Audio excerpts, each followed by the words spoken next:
Yes sir. सगळ्यांना माझा आवाज येतो व्यवस्थित?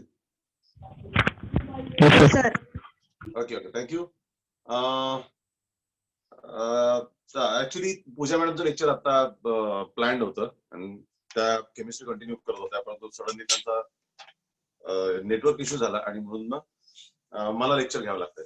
हरकत नाही, चला बऱ्याच दिवसातून आपण सगळे परत एकदा भेटतो आणि आपण कंटिन्यू करत आहोत. आपण टॉपिक कंटिन्यू करूयात, ठीक आहे? Okay. Your lecture is of chemistry. केमिस्ट्रीचं लेक्चर तुमचं आहे आणि we can replace by the chemistry. We can replace by the chemistry. Clear? So now one thing is very clear. That मध्ये Pooja ma'am have started with organic chemistry. कुठला chapter चाललाय मॅडमचा? Yes, कोणी सांगेल? हायड्रोकार्बन्स. हायड्रोकार्बन्स. ओके, कुठपर्यंत आला तो?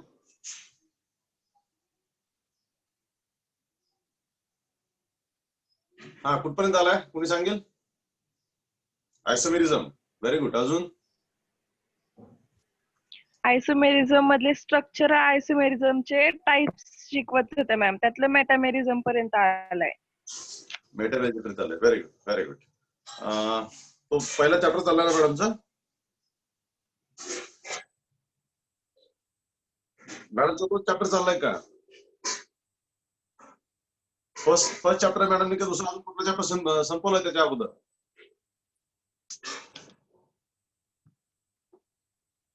Yes everybody.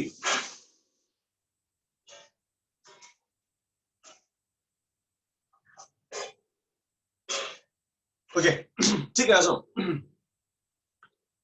मॅमचा जो टॉपिक चाललाय मॅडम त्यांच्या पद्धतीने कंटिन्यू करतील. मला असं वाटतं आता याच्यामध्ये बऱ्यापैकी आपली अशी पण मुलं आहेत, दुपारच्या 3च्या बॅचची पण मुलं आहेत, ज्याच्यामध्ये आपण ऑलरेडी 2-3 टॉपिक डिस्कस केले होते. पहिला टॉपिक डिस्कस केला होता आपण some basic concept in chemistry, आणि दुसरा चॅप्टर टॉपिक डिस्कस केला होता आपण इंट्रोडक्शन टू अनालिटिकल केमिस्ट्री. बरोबर आहे? हे 2 चॅप्टर आपण डिस्कस केले होते. चला, आपल्यामध्ये बऱ्याच जणांना एक मोल कॉन्सेप्ट नावाचा टॉपिक, आज आपण आपल्याला एक्स्ट्रा मिळालेलं लेक्चर आहे, त्या एक्स्ट्रा लेक्चर मध्ये आपण एक मोल कॉन्सेप्ट नावाचा कॉन्सेप्ट आपण आज डिस्कस करूयात. विशेषतः केमिस्ट्रीचे जे 3 सेक्शन्स आपण डिसाईड करतो, फिजिकल केमिस्ट्री, ऑर्गॅनिक केमिस्ट्री आणि इनऑर्गॅनिक केमिस्ट्री, असे 3 सेक्शन आपण केमिस्ट्रीचे करतो. त्याच्यामध्ये फिजिकल केमिस्ट्री हा जो पहिला सेक्शन येतो आपला, ज्या सेक्शन मध्ये आपल्याला न्यूमेरिकल सोडवायचे असतात आणि खास करून JEE NEET point of view आपण जर ते न्यूमेरिकल सॉल्व्ह केले तर खूप चांगले मार्क्स आपल्याला फिजिकल केमिस्ट्रीमध्ये आणि केमिस्ट्रीमध्ये एकंदरच मिळू शकतात. पण कुठल्याही चॅप्टर मध्ये न्यूमेरिकल सॉल्व्ह करायचे असतील, आता कमीत कमी 11वीला 4 चॅप्टर असे आहेत आपल्याला ज्याच्यामध्ये न्यूमेरिकल असतात, खूप सारे न्यूमेरिकल असतात. पण ते न्यूमेरिकल सॉल्व्ह करण्यासाठी बेसिक कॉन्सेप्ट आहे, खूप बेसिक कॉन्सेप्ट आहे. तो पहिल्या चॅप्टर मधला आहे, some basic concept in chemistry. त्याच्यामधला तो कॉन्सेप्ट आहे, त्याला मोल कॉन्सेप्ट असं आपण म्हणतो. मी म्हणत असताना त्याला म्हणतो mole is very very Anmol concept. ठीक आहे, तर आपण बघून घेऊयात की एक्झॅक्टली काय आहे त्या मोल कॉन्सेप्ट मध्ये आणि कसा आहे तो मोल कॉन्सेप्ट, कारण सगळे न्यूमेरिकल सोडवण्यासाठी तो महत्वाचा आहे. त्यामुळं आपण एक्स्ट्राच्या टॉपिक मध्ये एकच महत्वाचा टॉपिक डिस्कस करू, तो जो अनेक चॅप्टर मध्ये आपल्याला उपयोगी असतो, मोल कॉन्सेप्ट. चला,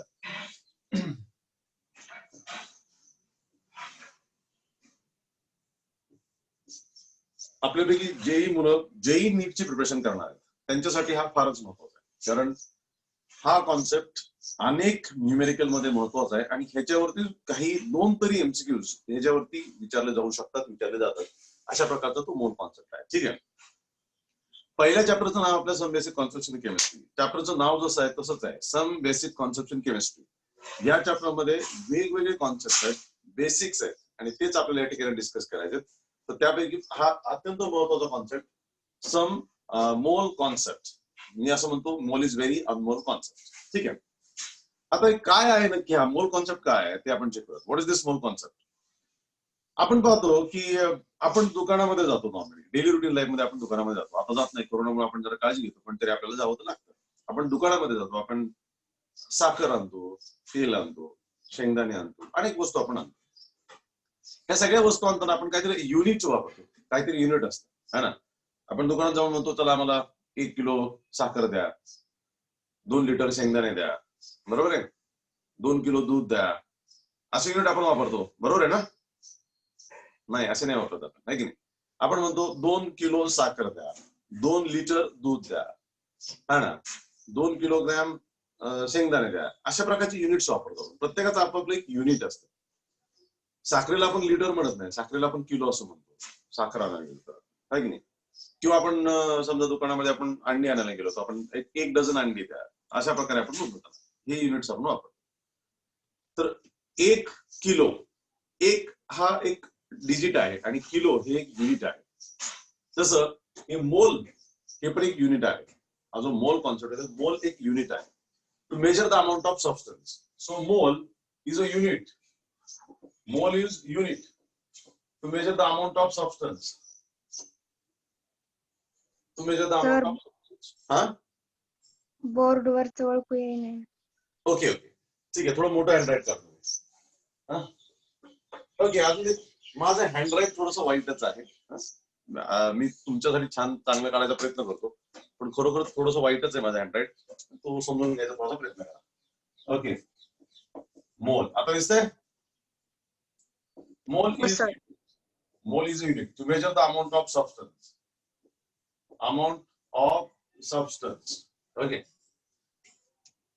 सबस्टन्स म्हणजे पदार्थ.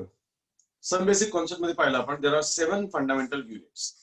जसं इंग्लिशमध्ये 26 अल्फाबेट्स असतात, तसं युनिट्स मध्ये 7 फंडामेंटल युनिट्स आहेत. त्याच्या पलीकडे दुसरं कुठलं युनिट असतात ते डिराइव्ह युनिट असतात, दुसरा टाईप असतो. हे 7 नाहीत बदलत. त्याच्यामध्ये length is measured in metre, mass is measured in kilogram, time is measured in second, current is measured in ampere, luminous intensity is measured in candela, temperature is measured in Kelvin, and this amount of substance is measured in mole. Amount of substance, पदार्थाची जी काही quantity आहे त्याला आपण मोल मध्ये मोजतो. आता मोल युनिट का आणलं लक्षात घ्या. आपल्याकडे किलोग्रॅम पण आहे, आपल्याकडे ग्रॅम पण आहे. तशाच प्रकारचं हे एक युनिट आहे मोल. पण हे का आणावं लागलं त्याचं कारण लक्षात घ्या. सगळ्यात पहिलं की मोल हे पण एक युनिट आहे. ते किलोग्रॅम सारखंच आहे, ते ग्रॅम सारखंच आहे. येऊन आपण मोलला ग्रॅम मध्ये कन्वर्ट करू शकतो, ग्रॅमला मोल मध्ये कन्वर्ट करू शकतो. पण मग तरीही मोल कॉन्सेप्ट का आणला, तर विशेषतः केमिस्ट्रीमध्ये, फिजिक्समध्ये, सायन्समध्ये बेसिकली आपण खूप छोट्या क्वांटिटीशी संबंधित असतो, आहे ना. आता आपण तुम्ही 10वीला असताना तुम्ही सगळ्यांनी लॅबमध्ये गेले, लॅबोरेटरीमध्ये, आणि तुम्ही अनेक प्रयोग केलेले तुमच्या प्रयोगशाळेमध्ये. ते प्रयोग करत असताना तुम्हाला ही चांगली कल्पना आहे की त्या ठिकाणी तुम्हाला जे काय क्वांटिटी दिली जायची कुठल्याही पदार्थाची, केमिकलची, ती फार कमी असायची, छोटी असायची. आणि त्या छोट्या क्वांटिटीवरच आपण प्रयोग करत असतो, तसंच असतं.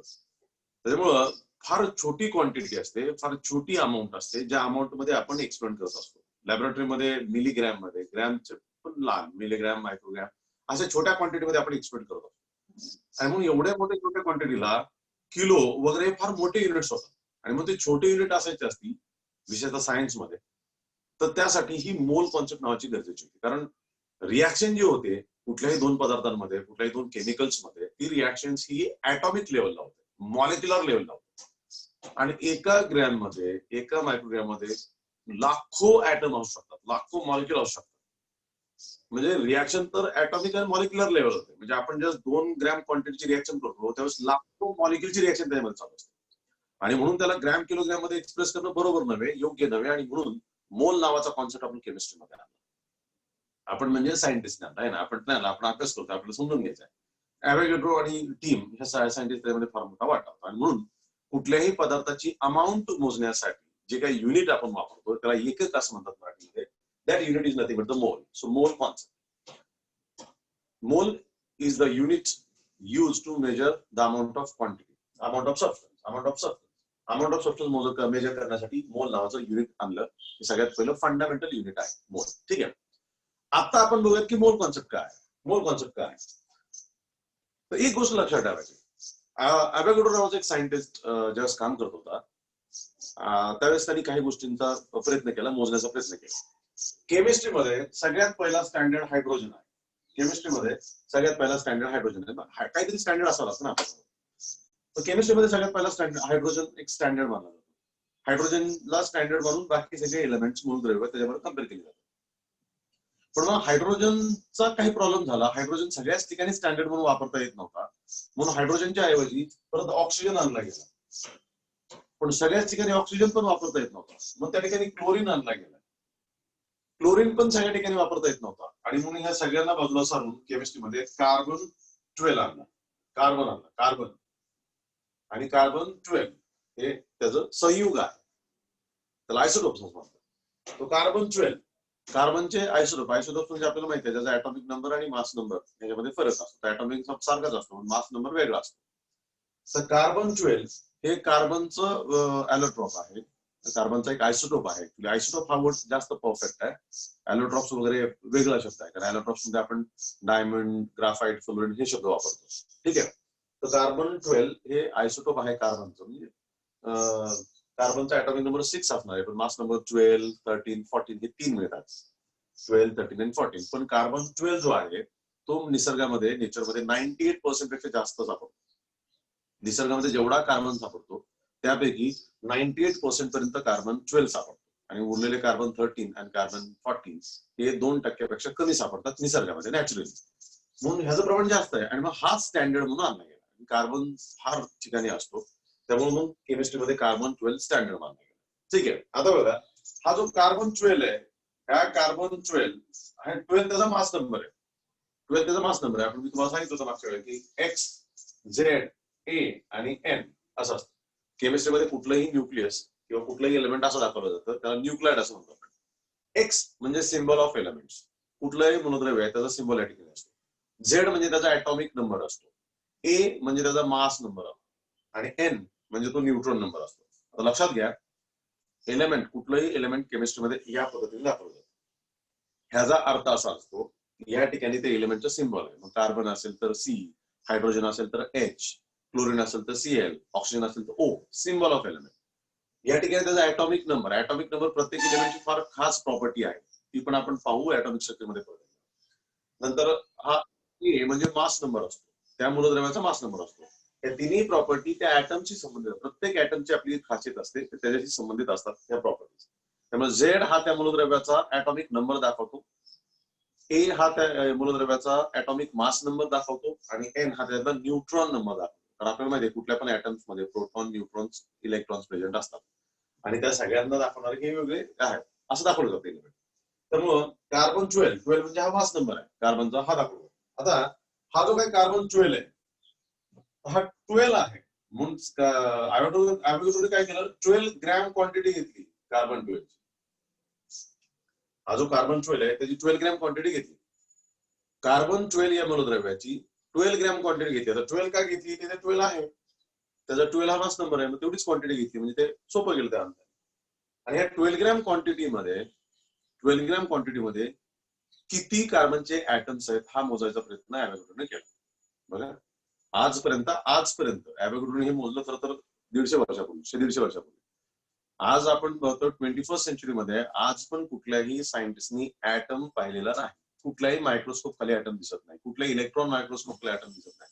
Atom is a too small entity, फार लहान छोटा एक पार्टिकल ऍटम, तो अजूनही कुठल्याही मायक्रोस्कोप खाली दिसलेला नाही. परंतु ऍटमचं सगळं स्ट्रक्चर आपल्याला माहिती आहे, ऍटम मध्ये काय काय हे सगळं आपल्याला माहिती आहे. सायंटिस्टनी सगळ्याचा शोध घेतलेला आहे. तसंच कार्बन 12 ह्या मूलद्रव्याची 12 ग्रॅम क्वांटिटी घेतली आणि त्याच्यामध्ये किती कार्बनचे ऍटम आहेत हे मोजायचा प्रयत्न ॲव्होगॅड्रो नावाच्या सायंटिस्टने केला आणि त्याला ती क्वांटिटी सापडली. आणि ती क्वांटिटी म्हणजे किती आहे, 6.022 into 10⁻23 atoms एवढी आहे. होप आपल्याला ती सगळी फिगर प्रॉपर दिसते.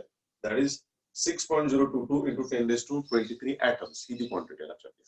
6.022 into 10⁻23 atoms. आता हे 6.022 into 10⁻23 म्हणजे 6 वरती तेवढे शून्य द्यायचे, 6 वरती तेवढे शून्य द्यायचे आणि ती क्वांटिटी मोजायचं म्हणलं तरी आपल्याला प्रॉब्लेम होतो. बघा, आता परत एकदा आपण खरंच चेक करूया तुमच्यापैकी किती जण मोजू शकतात ते. बघा, आता ही कोणीतरी काउंट द्या, तुमच्यापैकी काउंट द्या.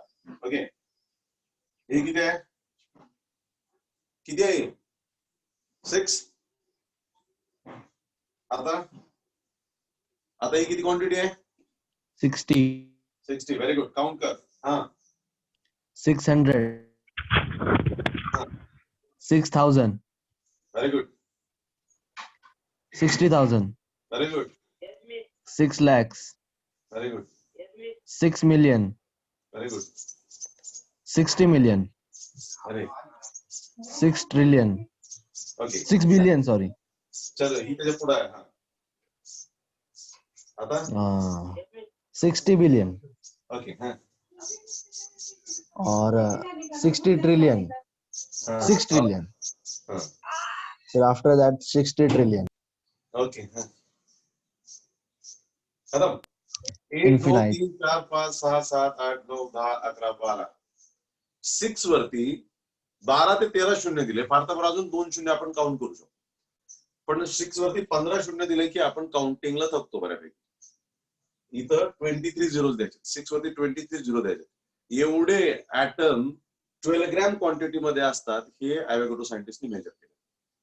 कार्बन 12 ह्या मूलद्रव्याचे 12 ग्रॅम क्वांटिटी आपण जर घेतली तर त्याच्यामध्ये 6.022 × 10⁻23 एवढे ऍटम असतात की त्यांनी मोजलं. आणि केवळ त्यांनी मोजलं नाही, it's not a lucky number for him. हा नंबर आपण परत परत व्हेरीफाय करू शकतो, आपण चेक करू शकतो. वेगवेगळ्या मेथड्स आहेत लॅबोरेटरीमध्ये, हे सगळा नंबर पुन्हा चेक करता येतो. अनेक मेथड, ही सायन्सची खासियत असते. सायन्समध्ये मानलेला कॉन्सेप्ट हा अनेक पद्धतीने आपल्याला व्हेरीफाय करता येतो, आपल्याला ट्राय करता येतो, आपल्याला चेक करता येतो की ते ट्रू आहे का नाही. So it is been true की कार्बन 12 या क्वांटिटीच्या 12 ग्रॅम क्वांटिटीमध्ये 6.022 × 10⁻23 ऍटम्स असतात. किती ऍटम असतात हे फिक्स करायचं. हा कधी दुसरा याला ॲव्होगॅड्रोचा कॉन्सेप्ट असं म्हणतात. दिस इज कॉल्ड ॲव्होगॅड्रोज कॉन्सेप्ट. आणि त्यालाच 1 मोल असं म्हणतात. त्यालाच 1 मोल असं म्हणतात. 1 मोल म्हणजे हे 1 मोल म्हणजे so 12 gram quantity of carbon 12 contains 6.022 × 10⁻23 atom आणि त्याला 1 मोल असं म्हणतात. त्याला 1 मोल क्वांटिटी असं म्हटलं.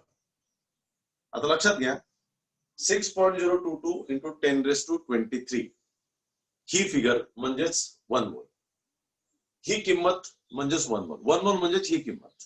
आता याचं दुसरं उदाहरण मी बऱ्याच वेळा आपल्या मुलांना देतो, आहे की नाही.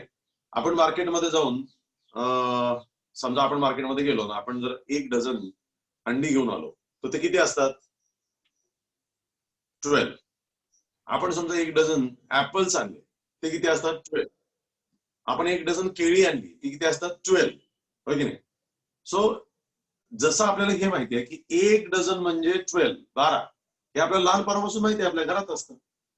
1 डझन म्हणजे 12 हे आपण जसं ओळखतो तसंच 1 मोल म्हणजे 6.022 × 10⁻23. हा फिगर खूप मोठा आहे पण तो माहिती असला पाहिजे. जसं 1 डझन म्हणजे 12 असतं, होय की नाही, आपण ओळखतो. 1 डझन म्हणजे 12, 12. आपण म्हणतो ना 1 डझन ऍपल्स म्हणजे 12, 1 डझन चिक्कू म्हणजे 12, 1 डझन केळी म्हणजे 12, 1 डझन अंडी म्हणजे 12. कुठलाही पदार्थ असो 1 डझन म्हणजे 12च. तसं इथं आहे, कुठलाही सबस्टन्स असो 1 मोल म्हणजे 6.022 × 10⁻23. आणि यालाच काय म्हणतात ॲव्होगॅड्रोज नंबर असं म्हणतात. यालाच ॲव्होगॅड्रोज नंबर असं म्हणतात. 6.022 × 10⁻23 is called as Avogadro's number and that is nothing the 1 mole. आता खरं तर 12 ग्रॅम क्वांटिटी फार छोटी असते. 12 ग्रॅम. आपण आपल्या डेली रुटीन लाईफ मध्ये आपण सोनं वगैरे आणायला जातो, आपल्या घरात असतं सोनं वगैरे, आपण केव्हा आणतो आणि आपण ते तोळ्यामध्ये आणतो, आहे की नाही. तुमच्यापैकी बऱ्याच जणांना माहिती असेल की 1 तोळा सोनं, 1 तोळा म्हणजे किती असतं तर 10 ग्रॅम असतं. सगळ्यांना माहिती आहे 1 तोळा सोनं म्हणजे 10 ग्रॅम असतं. 10 ग्रॅम पेक्षा थोडी छोटीशी क्वांटिटी जास्त आहे. 2 ग्रॅम जास्त आहे ना, 10 + 2 म्हणजे 12. 1 तोळ्यापेक्षा थोडीशी जास्त क्वांटिटी. त्याच्यामध्ये 6.022 × 10⁻23 ऍटम असतात. म्हणजे ती क्वांटिटी किती छोटी आहे बघा. आणि त्या क्वांटिटीमध्ये एवढे ऍटम असतात. त्याच्याने हे मोजलंय, व्हेरीफाय केलंय सायंटिस्ट आणि त्यालाच 1 मोल. ठीक आहे. उद्या जाऊन जर कोणी म्हणलं त्या ठिकाणी 6.022 × 10⁻23 ऍपल्स आहेत, सफरचंद आहेत, तर एवढे ऍपल्स म्हणजे किती 1 मोल ऍपल्स. कोणी म्हणला की 6.022 × 10⁻23 पेरू आहेत त्या ठिकाणी, त्याला काय म्हणणार 1 मोल पेरू असं म्हणणार. ओके. जनरली आपण अशा आयुष्यामध्ये वापरत नाही कारण फार मोठा. एक उदाहरण म्हणून तुम्हाला सांगितलं. आता लॅबोरेटरीमध्ये आपण वाचणार आहोत की हायड्रोजनचे 1 मोल ऍटम आहेत. मग किती ऍटम्स आहेत तर 6.022 × 10⁻23 ऍटम्स म्हणजे 1 मोल ऍटम. उद्या ऑक्सिजनचे असतील 6.022 × 10⁻23 ऍटम्स म्हणजे ऑक्सिजनचा 1 मोल त्या ठिकाणी प्रेझेंट आहे. अशा अनुषंगाने आपण ते बोलत असतो. खरं तर मोलमध्ये परत मोल ऍटम आणि मोल मॉलिक्युल हा शब्द आहे, त्या आपण आता नंतर पाहूच. पण होपचं सगळ्यांना हे लक्षात आलं असेल की 1 मोल म्हणजे किती क्वांटिटी असते, तर झोपेत पण लक्षात यायला पाहिजे 6.022 इंटू 10⁻23. काही पुस्तकामध्ये त्या ठिकाणी 3 पण वापरला जातो. 6.023, 6.022. ओके, त्यामुळे कन्फ्युज होऊ नका. तुम्ही 3 वापरला या ठिकाणी तरी चालेल. काही पुस्तकांमध्ये 3 आहे, काही पुस्तकांमध्ये 2 आहे. ठीक आहे. 6.023 किंवा 6.022 इंटू 10⁻23 हे बदलता कामा नये. 10⁻23 फिक्स पाहिजे, हा 2 0 आणि हा 6 हे फिक्स पाहिजे. हा 2 किंवा 3 दोन्ही पण चालेल. क्लिअर? अनेक पुस्तकांमध्ये तुम्हाला तसा पडतो. ह्या क्वांटिटीला आपण 1 मोल असं म्हणतो. त्यामुळे आता हे फिक्स करायचं आपल्याला. जिथे कुठे आपल्याकडे 1 मोल असा शब्द वापरला जाईल, न्यूमेरिकल असो किंवा एखादा चॅप्टर असतो, त्या ठिकाणी 1 मोल म्हणजे 6.022 इंटू 10⁻23 क्वांटिटी संख्या.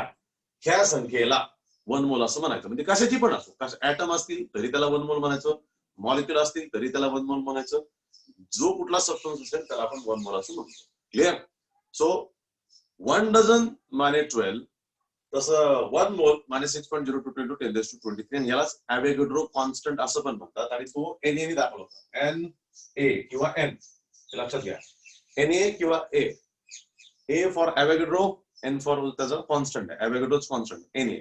काही ठिकाणी फक्त N पण वापरला जातो. आता तुम्ही ज्यावेळेला रेफरन्स बुक वापरायला सुरुवात कराल त्यावेळेस तुम्हाला लक्षात येईल, रेफरन्स बुक मध्ये काही ठिकाणी N वापरला जातो, काही ठिकाणी Na वापरला जातो. पण दॅट ॲव्होगाड्रोज नंबर, ॲव्होगाड्रोज कॉन्स्टंट, आणि तो कॉन्स्टंट म्हणजे ही फिगर आहे 6.022 इंटू 10⁻23. दिस कॉल्ड 1 मोल. क्लिअर? आता हे फार महत्वाचं आहे. याशिवाय कुठलंही न्यूमेरिकल सॉल्व्ह होत नाही. आणि केमिस्ट्रीमध्ये फार मोठा कॉन्सेप्ट, फार महत्वाचा कॉन्सेप्ट आहे हा मोल कॉन्सेप्ट, कारण त्याच्यावरती पुढचं बरंचसं सायन्स डिपेंड आहे. आता ते कसं डिपेंड आहे आपण पुढे पाहूयात अजून मोल कॉन्सेप्ट नक्की काय प्रकार आहे. ठीक आहे, इथपर्यंत सगळ्यांना लक्षात आलं असेल असं मी गृहीत धरतो. ठीक आहे ना. आता बघा, जसं आपण पाहिलं की 1 मोल म्हणजे काय आलं, 6.022 इंटू 10⁻23 पार्टिकल्स हा शब्द वापरला. आता बघा, इथं पार्टिकल शब्द वापरलेला आहे. पार्टिकल, ज्यावेळेस मी पार्टिकल शब्द लिहितो तर पार्टिकल म्हणजे 3 प्रकारचे असू शकतात. पार्टिकल म्हणजे आयन, पार्टिकल म्हणजे ऍटम, आणि पार्टिकल म्हणजे मॉलिक्यूल. छोटे पार्टिकल जे 3 प्रकारचे असू शकतात. Ion, say for example sodium plus ion, H plus ion, Cl minus ion, हे आयन्स आहेत. आपण पाहिलं 7th 8th 9th 10th ला पण पाहिलेले आपण. Na plus, H plus, Cl minus हे आयन्स आहेत. त्यामुळे पदार्थ आणि सबस्टन्स हे आयनिक फॉर्म मध्ये पण एक्झिस्ट असू शकतात किंवा असतात, हे आपण आयन्स म्हणतो.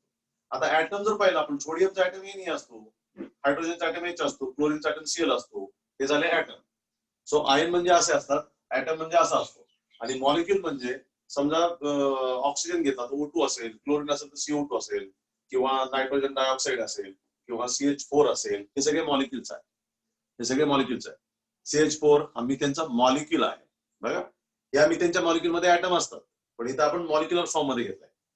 पदार्थ जर आपण मॉलिक्युलच्या फॉर्म मध्ये घेतला तर तेवढे मॉलिक्यूल असतात. पदार्थ जर आपण ऍटॉमिक फॉर्म मध्ये घेतला तर तेवढे ऍटम्स असतात. आणि पदार्थ जर आपण आयनिक फॉर्म मध्ये घेतला तेवढे आयन्स असतात. समजतंय तुम्हाला? त्यामुळे लक्षात घ्या, ही सगळ्यात महत्वाचा मुद्दा या ठिकाणी असा आहे की ज्यावेळेस आपण पार्टिकल हा शब्द केमिस्ट्रीमध्ये वापरतो, आपण पार्टिकल हा शब्द ह्या चॅप्टर मध्ये वापरतो, त्या पार्टिकलचा अर्थ आयन पण असू शकतो, ऍटम पण असू शकतो, किंवा मॉलिक्यूल पण असू शकतो. आपण जर मॉलिक्यूल घेतले असतील तर मॉलिक्यूलच शब्द वापरायचा. आपण जर ऍटम्स घेतले असतील तर ऍटमच शब्द वापरायचा. आपण जर आयन्स घेतले असतील तर आपण आयनच शब्द वापरायचा. आणि आयन म्हणजे असे असतात ते कॅटायन्स किंवा अनायन्स. पॉझिटिव्ह चार्ज ज्यांच्या डोक्यावर असतो त्याला आपण कॅटायन्स म्हणतो, ज्यांच्या डोक्यावरती निगेटिव्ह चार्ज असतो त्यांना आपण अनायन्स असं म्हणतो. त्यामुळे कॅटायन्स अनायन्स हे दोन्ही पण आयन्स मध्ये येतात.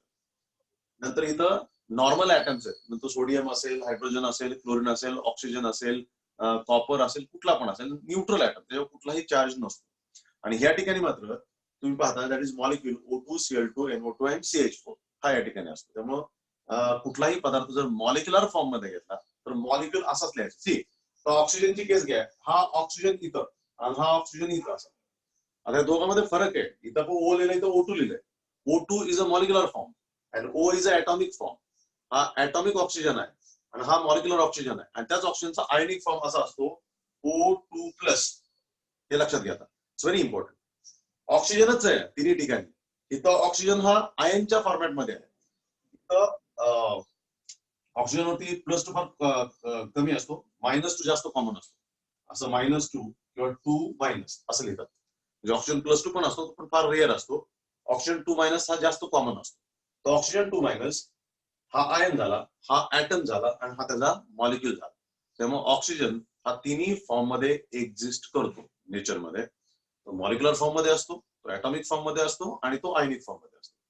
त्यामुळे ज्यावेळेला आपण पार्टिकल शब्द वापरतो त्यावेळेस आपण जो पदार्थ आहे ऑक्सिजन तो कुठल्या फॉर्मॅटमध्ये घेतला, आपण मॉलिक्युलर फॉर्म मध्ये घेतला, आपण ऍटॉमिक फॉर्म मध्ये घेतला की आपण आयनिक फॉर्म मध्ये घेतला, ते मेन्शन करणं गरजेचं आहे. ठीक आहे, दॅट इज व्हेरी इम्पॉर्टंट. ते आपल्याला मेन्शन करावं लागेल.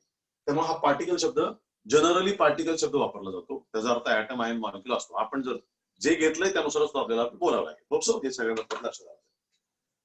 याला आपण मोल असं म्हणतो. आणि 1 मोल म्हणजे 6.022 × 10⁻23 हा याचा सगळ्यात महत्वाचा पॉइंट आहे, जो तुम्हाला लक्षात आला असेल. क्लिअर ना? आता काय केलं ॲव्होगॅड्रोनी, हे जे 6.022 × 10⁻23 आहे हे मोजलं. आपण जर ऑक्सिजनचं उदाहरण घेतलं, ऑक्सिजन म्हणजेच O2. ओके, आपण जर ऑक्सिजन O2चं उदाहरण घेतलं तर ऑक्सिजनचे एवढे ॲटम जे आहे, ऑक्सिजनचे एवढे ॲटम त्याला म्हणतो आपण 6.022 × 10⁻23 मॉलिक्युल्स. Okay, molecules. तर इथं O2 घेतला ना मी, O2 म्हणजे मॉलिक्युल आहे. ऑक्सिजनचे एवढे मॉलिक्युल्स घेतले आपण आणि त्यांचं जर वजन केलं तर हे जे वजन आहे ते येतं 32 ग्रॅम. किती येतं? 32 gram.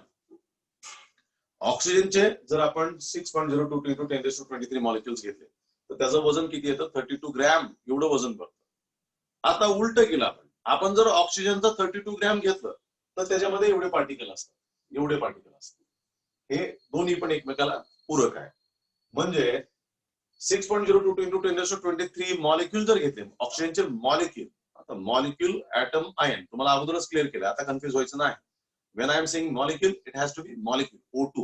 When I am saying atom, it has to be O. When I am saying ion, it has to be ion. आता कन्फ्युज व्हायचं नाही. मॉलिक्युल म्हणजे मॉलिक्युलच.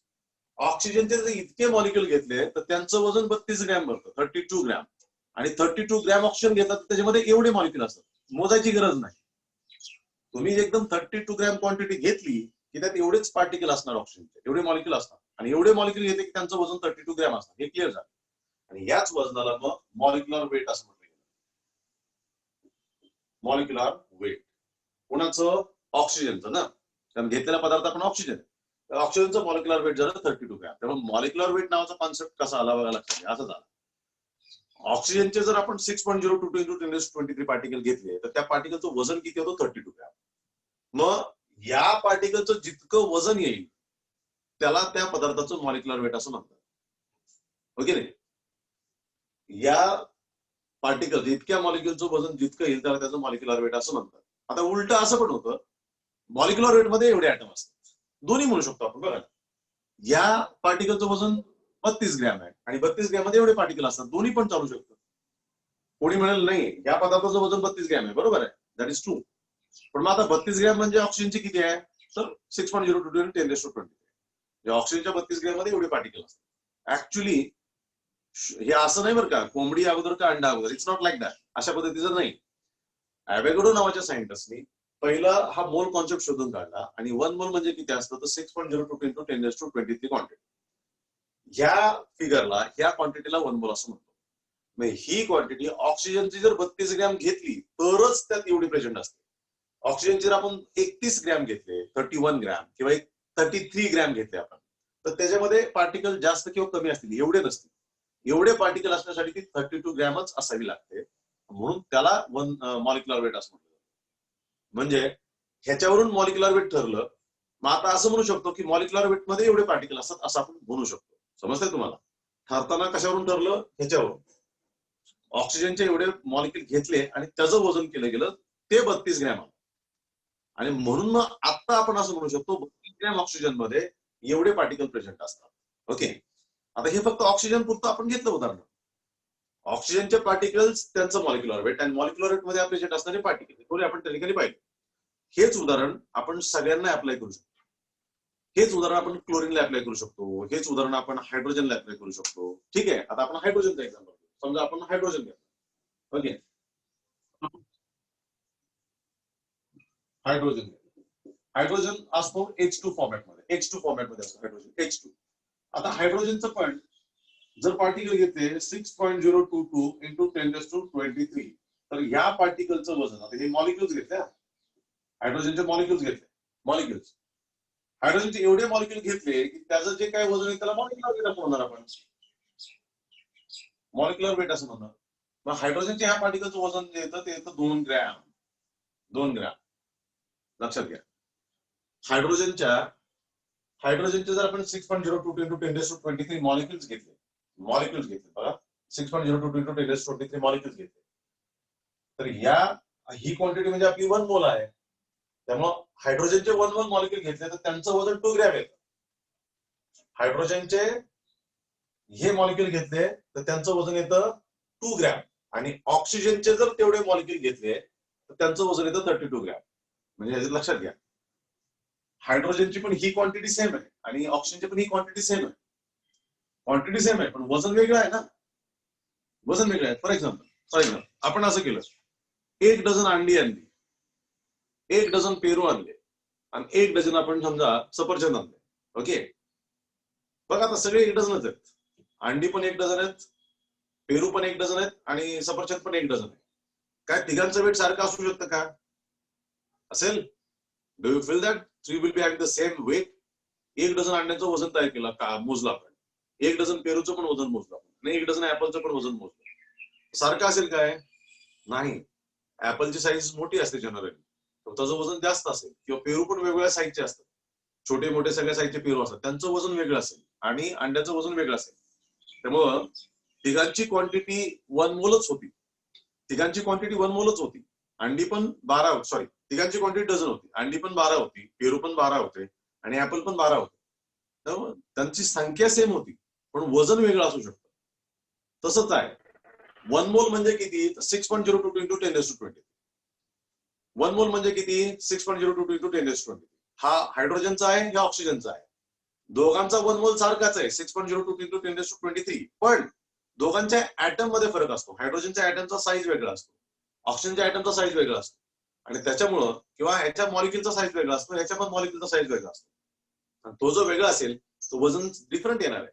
आणि म्हणून ऑक्सिजनच्या एवढ्या मॉलिक्युलचं वजन हे 32 ग्रॅम येतं आणि हायड्रोजनच्या एवढ्या मॉलिक्युलचं वजन हे 2 ग्रॅम येतं फक्त. म्हणजे हायड्रोजनचा मॉलिक्युल छोटा आहे आणि ऑक्सिजनचा मॉलिक्युल मोठा आहे. कारण हायड्रोजनचे पण तेवढेच मॉलिक्युल घेतले आपण 6.022 इंटू 10⁻20 पण त्याचं वजन किती आलं फक्त 2 ग्रॅम.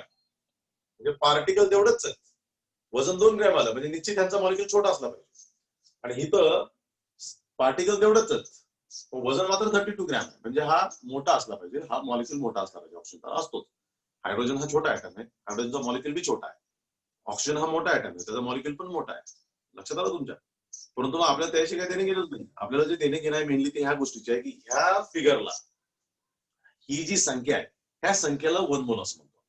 6.022 इंटू 10⁻23 मॉलिक्युल आपण 1 मोल असं म्हणतो आणि त्याचं वजन येतं 32 ग्रॅम. त्यामुळे ऑक्सिजनच्या केसमध्ये 32 gram is a molecular mass of oxygen molecular weight of oxygen ज्याच्यामध्ये 6.022 इंटू 10⁻23 मॉलिक्युल असायलाच पाहिजे.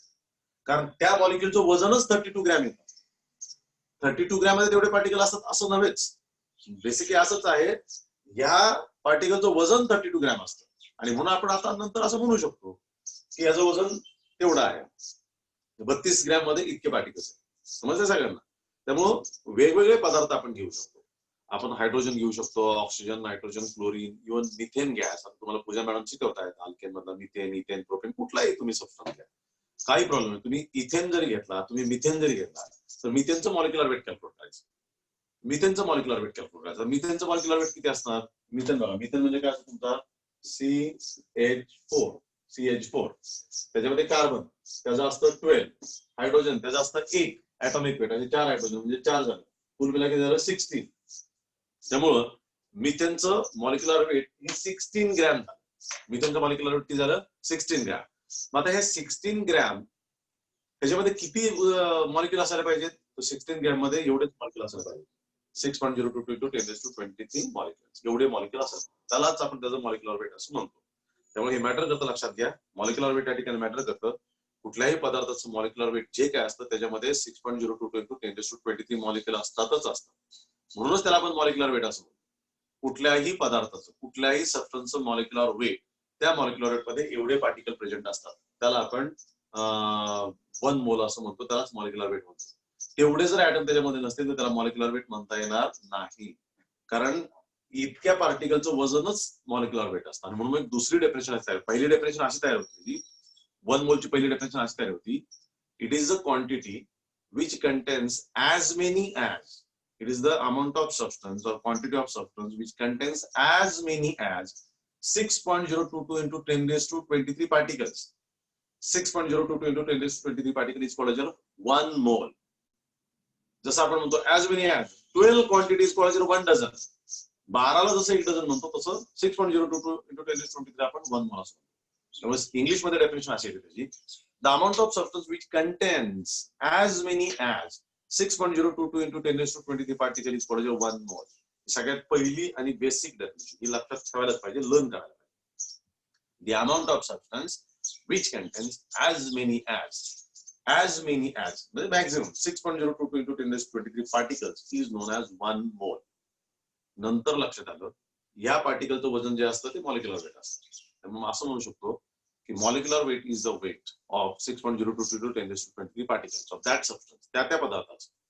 हायड्रोजनच्या केसमध्ये त्या पदार्थाचं वजन किती येतं? हायड्रोजनच्या केसमध्ये त्या पदार्थाचं वजन येतं 2 ग्रॅम. ऑक्सिजनच्या केसमध्ये त्या पदार्थाचं वजन किती येतं? 32 ग्रॅम, है ना? तेव्हा प्रत्येक क्लोरीनचं असतं 71 ग्रॅम, मिथेनचं आहे 16 ग्रॅम. सगळ्याच आपण कॅल्क्युलेट करू शकतो, दोन्ही एकमेकाला ते आहे. म्हणजे संख्येवरून वजन आणि वजनावरून परत संख्या. मग आता हे फिक्स झालं. जरी आपण 2च उदाहरणं घेतली असती तरी आता कुठल्याही पदार्थाला हे लागू असं होतं, कुठल्याही पदार्थाचं मॉलिक्युलर वेट, कुठल्याही पदार्थाचं मॉलिक्युलर वेट, त्याला मराठीत काय म्हणतात मला आठवत नाही, पण मॉलिक्युलर वेट आपण त्याला म्हणू. त्या मॉलिक्युलर वेट मध्ये 6.022 into 10⁻23 मॉलिक्युल्सच असतात. कुठल्याही पदार्थाच्या मॉलिक्युलर वेट मध्ये 6.022 into 10⁻23 मॉलिक्युल असतात त्या पदार्थाचे. हायड्रोजनचं मॉलिक्युलर वेट 2 ग्रॅम आहे, ऑक्सिजनचं मॉलिक्युलर वेट 32 ग्रॅम आहे, क्लोरीनचं मॉलिक्युलर वेट 71 ग्रॅम आहे. आता हे मॉलिक्युलर वेट कसे करायचे हे परत मी सांगतो तुम्हाला, ह्याच्यानंतर लगेच सांगून देईन तुम्हाला की मॉलिक्युलर वेट कसं काढायचं असतं. तर मॉलिक्युलर वेट हे ॲटॉमिक वेट वरून काढायचं. ॲटॉमिक वेट काय असतं कसं असतं आपण ते पाहूच येत. जबरदस्त. तर ह्या अनुषंगाने ते आपल्याला मिळत असतात.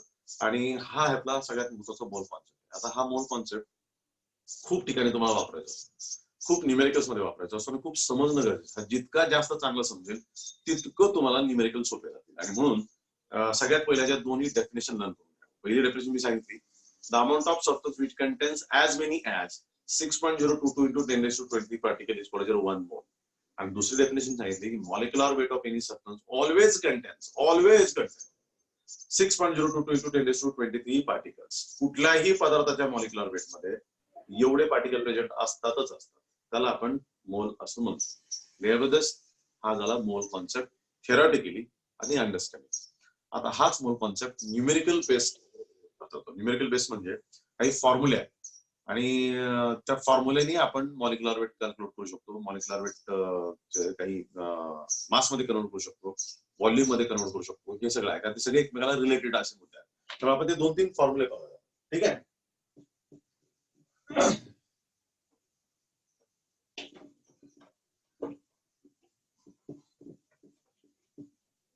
आता लक्षात घ्या 2 पॉइंट्स आहेत, फॉर्म्युले आहेत. या ठिकाणी मी तुम्हाला 3 फॉर्म्युले देऊ शकतो. हे 3 फॉर्म्युले कसे तयार होतात हे पण मी तुम्हाला सांगणार आहे. त्याला आपण अंडरस्टँडिंग पॅटर्न असं म्हणतो. ज्याला समजून ज्याला घ्यायचंय फॉर्म्युला सुद्धा कसा तयार होतो हे पण लक्षात येतं आपल्याला. आणि दुसरा पॅटर्न म्हणजे फॉर्म्युला लर्न करायचा. आता तुम्हाला काय आवडतं त्याच्यावरती तुमचं डिपेंड असणार आहे अभ्यास कसा करायचा.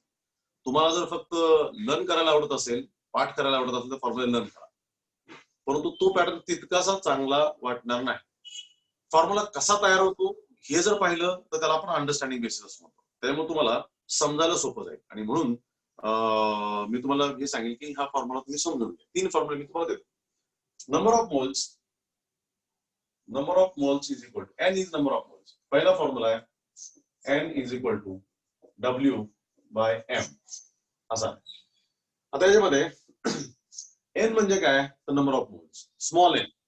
स्मॉल n म्हणजे number of moles, W is a weight of substance and M is a molecular mass of substance. M is a molecular mass of substance. Remember this. तर हा सगळ्यात महत्त्वाचा फॉर्म्युला आहे, पहिला फॉर्म्युला आहे. N is a number of moles, W is a weight of substance and M is a molecular weight of substance. हा पहिला formula. दूसरा formula N is equal to total particles upon Avogadro's number 6.02 to 10 to 23 and तीसरा particles तीसरा formula N is equal to total volume upon 22.4 dm3 22.4 dm3 हे तीन फॉर्म्युले आहेत. Numerical solve करण्यासाठी आणि ज्यांना पाठांतर करायचे त्यांनी हे तीन पाठांतर केले तरी चालतील, पण पाठांतर करणं हा काय कायमस्वरूपीचा पर्याय नाही. पाठांतर असायलाच पाहिजे, परंतु ते समजून घ्यायला पाहिजे आपण. That is very important. तर समजून घेत असताना सगळ्यात पहिला फॉर्म्युला येतो N is equal to W by M. W म्हणजे वेट आहे, वेट ऑफ सबस्टन्स आपण मॉलिक्युलर वेट ऑफ सबस्टन्स. तो N is a number of moles. Number of moles कसे काढायचे, तर कुठल्याही पदार्थाचं वेट डिवाइड बाय त्याचं मॉलिक्युलर वेट. दुसरा फॉर्म्युला आहे नंबर ऑफ मोल्स कसे काढायचे, तर total particles upon Avogadro's number 6.02 into 10 to 20. आणि तिसरा formula N is equal to total volume upon 22.4 dm3. Total volume upon 22.4 dm3 म्हणजे इथं पण व्हॉल्यूम आहे, इथं पण व्हॉल्यूम आहे, इथं टोटल पार्टिकल, इथं पण पार्टिकल्स, इथं वेट, इथं पण weight upon molecular weight, total particles upon Avogadro's particles and total volume upon 22.4 dm3. आता हे फॉर्म्युले असे का आले हे आपल्याला समजून घ्यावं लागेल. आपण हे उद्याच्या लेक्चर मध्ये समजून घेऊयात. आजच्या पुरतं एवढं आपल्यासाठी सफिशियंट आहे, कारण बऱ्याच मुलांचे कॉलेजचे लेक्चर पण असतात, त्यामुळे आपण आता थांबूयात. होप्सो सगळ्यांना समजलंय. उद्या वाचा. उद्या जर मॅडम इन केलं तर ठीक आहे, otherwise I will come back to you and see will see this topic ahead. Clear?